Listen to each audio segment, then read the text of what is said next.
I think a lot of the students are proud to be a part of this program. I see that they talk about the lessons with enthusiasm, and also they want to be here. They say, make sure you're here tomorrow, we're going to do the training, or make sure, to each other they say that, make sure you're here tomorrow, we're going to meet with the tutees. And during the training, they're really asking questions to make sure they can explain it to their tutees, like they really want to understand it. And I think I've also noticed some the responsibility. I think you can see how they're growing in terms of their taking responsibility for their own learning, but also just enjoying the conversation with another student and enjoying reading, which is something that I was very excited to see, that they enjoy reading and enjoy working on reading. I think there have been a lot of surprises that we weren't expecting with the kids. And I think the biggest one that I've noticed is the fact that how they've been able to take ownership in, with the lessons, the way they presented the tutor to the tutee. They're able to watch the tutee progress, and that ownership comes back on them because it's part of it's that relationship. And the reason why the tutee's doing so well is because of them and not because of a teacher. They're taking on that leadership role. And the curriculum allows them to be flexible, to be able to change things, so that if something might be too difficult, if they sense it, it allows them to be able to change it, because that was another big surprise. It's a good, you're able to play it, you're able to mix it up so that it does work. And then finally, just the social aspect has been really surprising, because a lot of the kids who may not have the same cultural background are learning about themselves and how they are able and can relate to other kids that are different. Anything we can do to get students reading. What we know about adolescents reading is emerging now in literature and in research, that students need to be reading, and they will read if they have a hook, an interest, something that is of value to them, and not just for academic purposes. So one of the things that we need to do is to get our students reading. So that's number one. Number two, we're looking at the whole area of comprehension and fluency, which we know go hand in hand. So what we saw were students that were involved in reading a passage, and then either through structured questioning or either rereading or retelling, that students were working on just that, comprehension and fluency. So we need this, and we are looking at that component as something to bring into our comprehensive literacy program at the secondary level. What we saw were students, especially I'll just take the English language learner, so we saw students who were literally just 1 year ahead, if you will, of their counterpart in terms of their language development and skill set in English. We saw those students with confidence, interacting with a peer, if you will, with testing, trying, experimenting, if you will, with the language, and even when they made a mistake, they went back and corrected it, or they asked for assistance from one of the adults that was here. I mean, it was powerful to watch that. So I saw a vulnerability, which is so critical for adolescent learning, and then we saw the reinforcement, we saw the non-judgmental approach to it, it was, as I said, I think that we saw things that we take for granted at the in our elementary program, that was pretty exciting to see. First and foremost, I think from what I've heard from the teachers, what I've seen with the interaction of the students is certainly a higher level of confidence. Actually all four of the classes that we're piloting the program in are students that are not the best behaved sometimes, and often that's because they are lacking certain academic or behavioral skills, and therefore for however many years of their education have never felt like they could do something. So this has really increased their own self-confidence, their own self-awareness, like, wow, somebody picked me to tutor somebody else when, wow, I got an F last year, or something along those lines. So it makes them think differently about themselves and inspires a higher level of confidence. How were you selected to be tutor? All the teachers gathered up and they picked certain kids, and then I was chosen from one of them. How did that make you feel? I was kind of nervous because I never tutored people before, but I like it. Why do you like it? Because I like teaching people and helping people. Has it helped your tutor, you think? Yeah, I helped him a lot. So how do you know? Because when we're in class, now all he do is bother me about it. Do you think it's helped you at all? Yeah. How so? Can you tell me a little bit about it? Well, like, it wasn't just like me helping him, it was like we was helping each other with it. So it's like by me helping him, I was helping myself. I don't know how to say it. I was helping myself understand it better. The thing I learned the most is the vocabulary, like how you draw a picture, you tell like your own meaning and all that. And another thing was when your tutor read, you'd like mark off like if they did it wrong or anything. I like that a lot because like I'm not the best reader. I'm not a good reader. I'm surprised I was even a tutor, but I try my best, and whenever I get stuck on a word, like a really big word, I sound it out, and like usually I always get it right. So I like that because like it helps you out, like if you, and especially because we do it twice, it like shows like that like it shows like if you got it wrong, you have another chance to read it over and to fix it. So in the future, if you like say you get on that word again, like, oh, I know what that is, and then you do it right.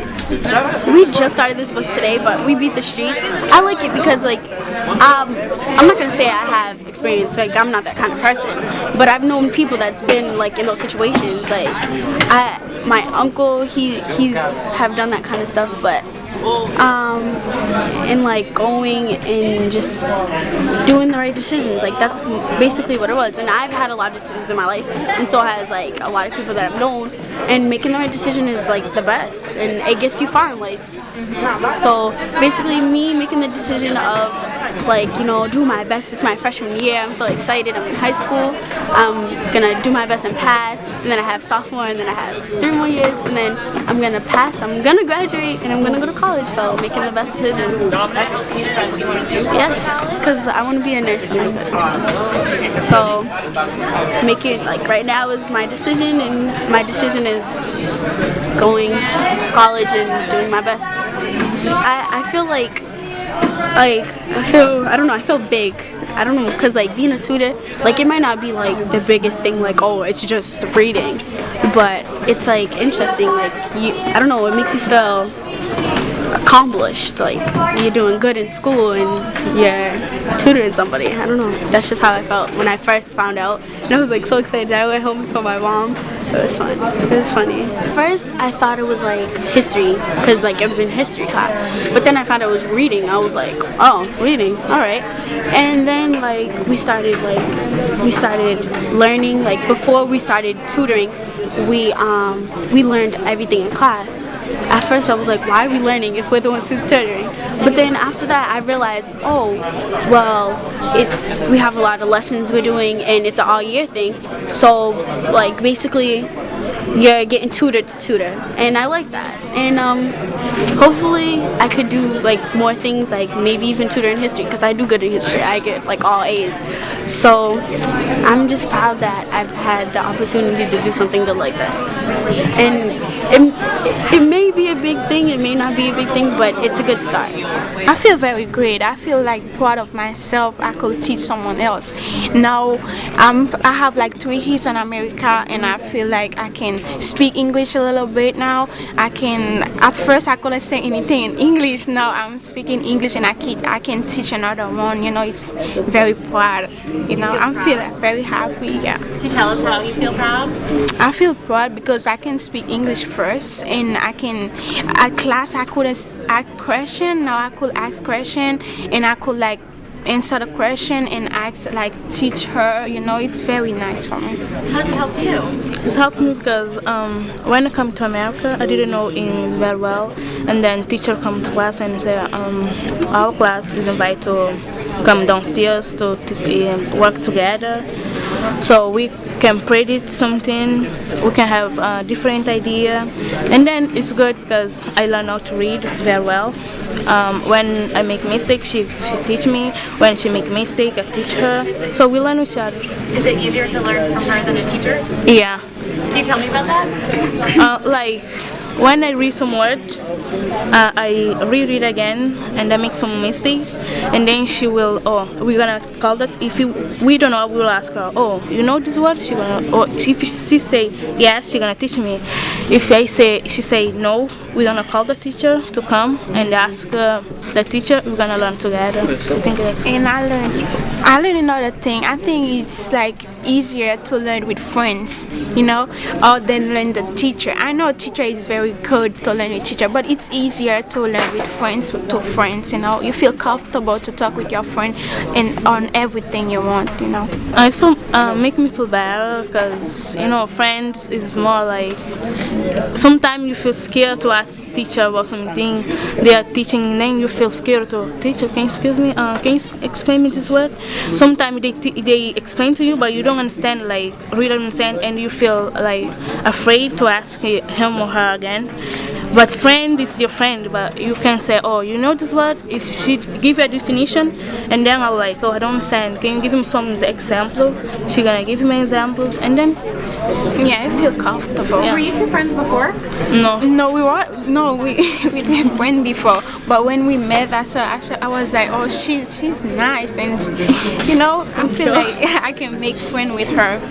Yeah, but we always see, not only here, we see like on the bus, we see on the hallway on school. Yeah, we always say hi. Where did you two? You said that you moved to. I'm from Haiti. I have like 3 years in America, and she's from Cape Verde. We don't speak the same language, so she speak one Creole, me I speak another. I speak French and other Creole, so we can speak only English together. And is that okay? Is that okay? It's gonna make you better in English. If I speak her Creole, I'm gonna speak only Creole with her. I will never speak English, But when you speak English only, that's the only way you can learn English better, I think. For us, we have been focused for the last decade on improving literacy in our school, and our test scores have improved tremendously. But beyond that, the culture of the school has changed to one that is very positive, focused on learning, and people really and truly care about each other, which is what our visitors spoke about. And we've had visitors from other schools come in and somebody said this is like a fairy tale land, and it's not. It's hard work.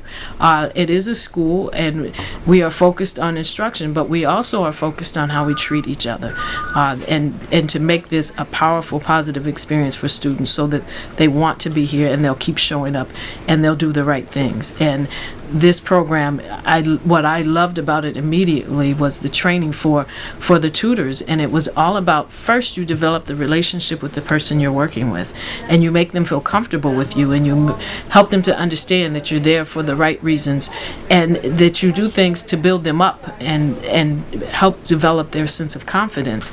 And then you get into the actual part of the academic component. So they learned how to interact with each other prior to trying to tutor them in a lesson, and that was key. That personalization component was key. And then the focus on the scripted literacy lessons that identifies very specifically what should students be learning, and there are certain things that should not be skipped over or left out. There are things that are powerful skills that you have to develop and content that you need to know, and that ties very much into what we've done over the past 10 years to really move our academics forward and move our school forward in terms of the culture.